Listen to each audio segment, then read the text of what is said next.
Gülşah Sayf Podcast'ına hoş geldiniz. Bugün nasılsınız? Ben çok iyiyim. İyiyim demenin gücüne inanarak her daim iyi demeye de devam edeceğim sanırım. 2 gün süren yazı geride bıraktık. Artık sonbahar, daha doğrusu kış kendini göstermeye başladı yavaş yavaş.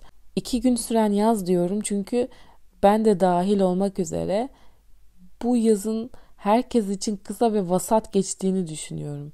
Yani bu benim çevremde edindiğim gözlemim tabii ki. Umarım sizin için fevkalade geçmiştir. Zamana yetişemiyoruz artık gibi hissediyorum. Tutamıyorum zamanı. Bugün otururken birden kendimi geçmişte olduğum kişiyle kıyaslarken buldum. Evet, o da bendim. Ama o bensem şu anki ben kimim? Çünkü arada o kadar çok fark var ki. 30'dan önce, 30'dan sonra diye bir şey hakikaten varmış arkadaşlar. Kendimde gözlemlediğim değişiklikleri sizinle paylaşma isteği doğdu içime. İlk önce hızlı hızlı gözlemlediğim şeyleri söyleyeceğim. Sonra da biraz daha konuyu açarak anlatmak istiyorum. Mesela kendinizi daha doğru ifade etmeyi öğreniyorsunuz. Şükredecek bir sürü sebep buluyorsunuz. İnsanlarla kendinizi kıyaslamayı bırakıyorsunuz. Kendinizden daha hoşnut olmaya başlıyorsunuz. Kendinizi olduğu gibi kabul edip tüm kusurlarınızla sevmeye başlıyorsunuz. Ki bu çok özel bir şey gerçekten. Yıllardır kendimde özgüven eksikliği hissettiğim konuları artık aşmaya başladığımı görmek benim için çok iyi bir ilerleme. Karakterinizden taviz vermemeye başlıyorsunuz artık. Yani biri istemediğiniz bir konuda bir şekilde ısrar ediyorsa hayır demeyi öğreniyorsunuz. Kendinizi hem bedensel hem ruhsal olarak daha iyi tanımaya başlıyorsunuz. Size iyi gelmeyen insanlardan arınıyorsunuz. İnsanlarla aranıza mesafe koymayı öğreniyorsunuz. Yani bir nevi ruhsal detoks diyebiliriz. Evde vakit geçirmek size artık daha çok keyifli gelmeye başlıyor. Hayattan beklentileriniz farklılaşıyor. Size bir şeyler katabileceğini düşündüğünüz kişilerle zaman geçirmeyi tercih ediyorsunuz. Bir şeyler üretmek sizi daha çok tatmin ediyor. Yani mesela yemek yapmaktan daha çok keyif almaya başladım ben. Benim için bir çeşit meditasyon haline geldi. Değişik şeyler denemek ve bunu insanlara tattırmak benim için gerçekten çok keyifli. İnsanlar hakkında daha doğru izlenimler edinmeye başlıyorsunuz. Ve bu konudaki sezgileriniz sizi artık pek de şaşırtmıyor. Yani çok sürpriz olmuyor size. Genelde düşündüğünüz şeyler doğru çıkmaya başlıyor. Dünyada olup bitenlere, etrafınızda olup bitenlere daha duyarlı olmaya başlıyorsunuz. İnsanlara karşı değiştiremeyeceğiniz ve asla değişemeyecek insanlara karşı bir aydınlanma geliyor. Birini olduğu gibi sevmeye, benimsemeye başlıyorsunuz. Çünkü artık biliyorsunuz ki bir insan 7'sinde neyse 70'inde de odur. Kabullenmekten ya da veda etmekten başka bir seçeneğiniz yok. Zamanında bu sözü boşuna söylememişler. Gerçekten de öyle. Aslında 30'lu yaşlarda olmanın avantajlarından biri de şu. Aklıma şimdi bir şey geldi anlatırken. Akrabamız sayılan bir yakınımız, benden yaşça büyük bir abla, bir gün bize gelmişti ve kadınlar işte aralarında konuşurken ben de şahit olmuştum. Ben de sanırım O zamanlar 17-18 yaşlarındaydım. Aralarında şöyle bir konuşma olduğunu duydum. İşte bir soru sordu biri. Geri dönebilseydiniz hangi yaşınızda olmak isterdiniz? Ve o bahsettiğim abla 32 yaşına dönmek isterdim demişti. Ve bana çok tuhaf bir cevap gibi gelmişti. Çünkü neden 17-18 ya da 20'li yaşlarında değil de neden 32 yaşına dönmek istiyordu diye. Bir kadının en güzel yaşları demişti. Hem hala genç, güzel, enerjik hem de artık hayattan ne istediğini bilen bir birey oluyorsunuz çünkü. O kadar haklıymış ki şimdi bu yaşıma geldiğimde gerçekten de çok hak veriyorum ve demek istediği şeyi çok iyi anlıyorum ve katılıyorum da.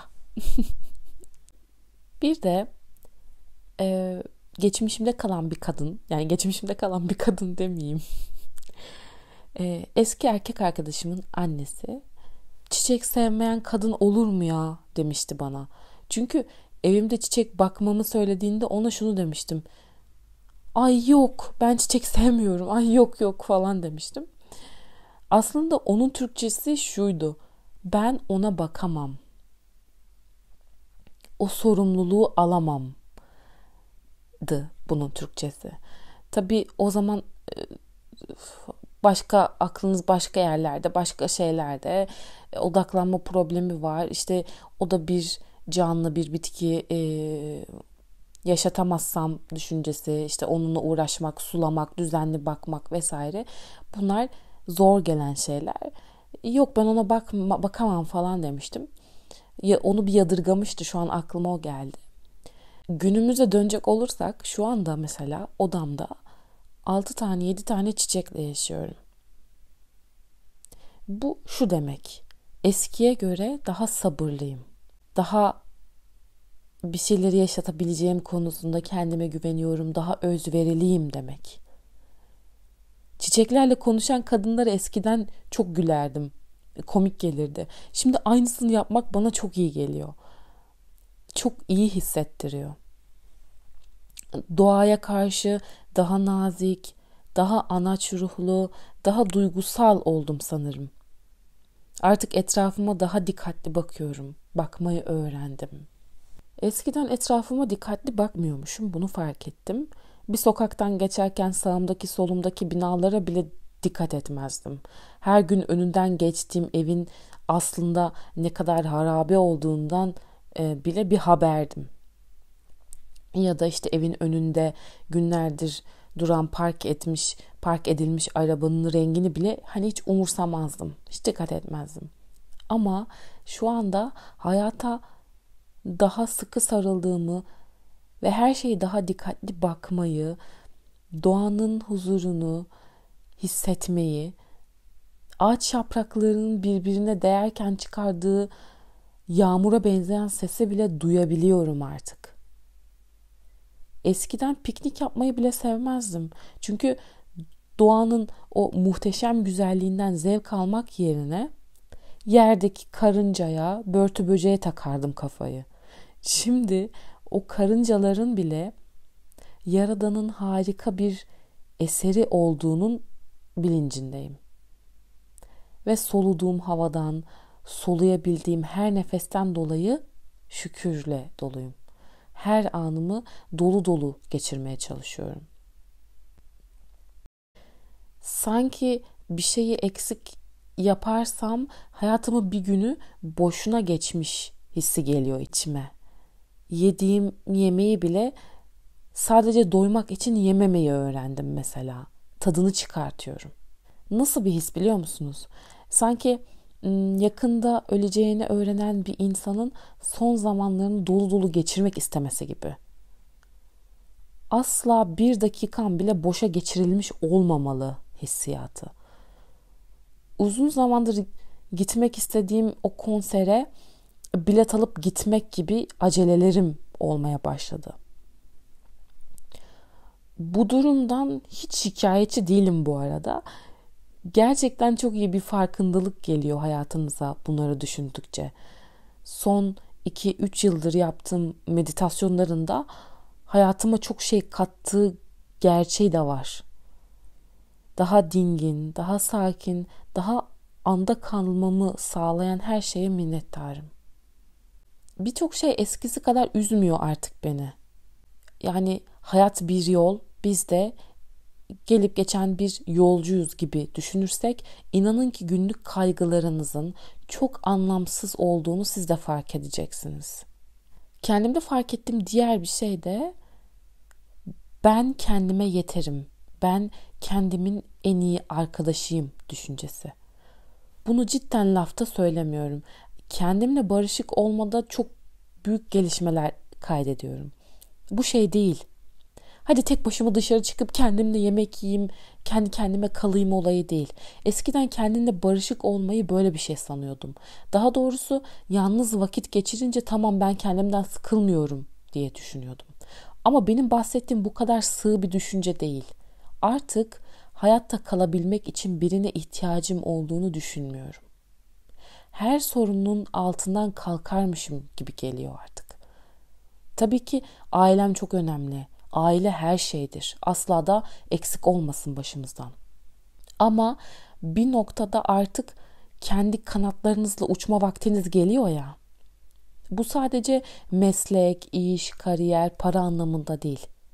Mesela 1-2 yıl önceye dönersem asla evlenmem diyordum. Çünkü yaşadığım deneyimler sanki beni bunu söylemeye mecbur bırakmıştı. Ama hayır, geçmişte yaşadığım iyi veya kötü her tecrübe benim şu anki versiyonumu yarattı. Ve ben bu halimi çok ama çok seviyorum. Öyleyse eski tecrübelere sövmek neden? Hepsi bir deneyimdi ve bizlere çok şey kattı. Kısacası geçmişimle de barıştım, özgürleştim. Artık hepsi benim için sadece birer anı. Yani hiç yaşamamış da saymıyorum. Bu doğru bir şey değil. Evet, yaşandı. Ara ara akıla gelebilir. Yaşandılar çünkü. İyi ki de yaşandı. Diğer değiştiğim nokta da bazı konularda sabırlı olmak. Mesela eskiden kalp kırmaktan çok çekinmezdim.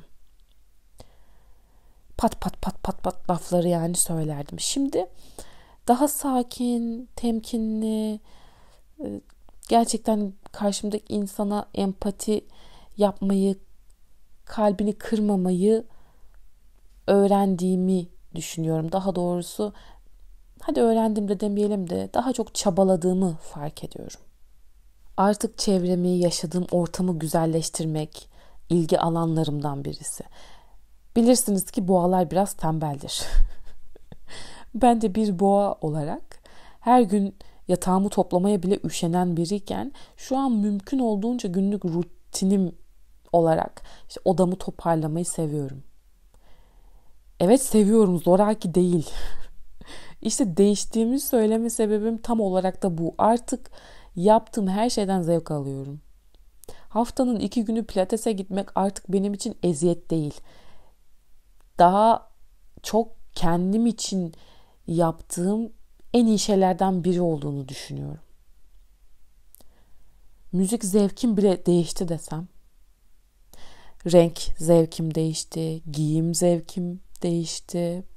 İzlediğim film türü bile değişti. Mesela 30'umdan önce daha çok romantik komedi türünde filmler severken, izlerken şu an daha çok bilim kurgu, fantastik filmler ilgimi çekiyor mesela.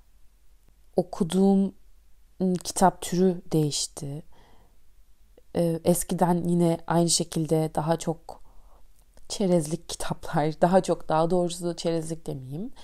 Eskiden daha çok ikili ilişkilerle alakalı kitaplar okurken artık dini kitapların ilgimi çekmeye başladığını fark ettim. Spiritüel ve dini kitaplar okumayı çok seviyorum. Eskiden ailemle vakit geçirmektense arkadaşlarımla vakit geçirmeyi daha çok önemserdim. Şimdi ailemle sohbet etmek, onlarla bir şeyler paylaşmak çok değerli gelmeye başladı. Şunu fark ettim. Ben kimsenin değerini öldükten sonra anlamak ya da daha doğrusu keşke daha fazla vakit geçirseydim demek istemiyorum. O yüzden babaannemle, dedemle, evdekilerle, herkesle, sevdiklerimle daha fazla vakit geçirmeye, daha çok anı biriktirmeye odaklıyım. En önemlisi şu, anneniz en iyi arkadaşınızmış kızlar. Özellikle size söylüyorum. Biraz spoiler vermiş gibi olacağım 30'a gelmeyenler için ama ama gerçekten öyle. Bunu 30'dan sonra daha iyi göreceksiniz. Meğerse bizim en iyi arkadaşımız annelerimizmiş. Sanırım tek değişmeyen şey çocuk seslerine olan tahammülsüzlüğüm, hayal kurmaktan duyduğum haz ve beni evliliğe ikna edebilen birinin olmaması. Söyleyeceklerim bu kadar. Şu anda bu soruyu 30 yaş ve 30 yaş üzeri olan arkadaşlarım için soruyorum. Peki sizin hayatınızda neler değişti? 30'unuzdan sonra hayatınızda neleri değiştirdiniz? Yorum olarak benimle paylaşırsanız çok sevinirim. Bir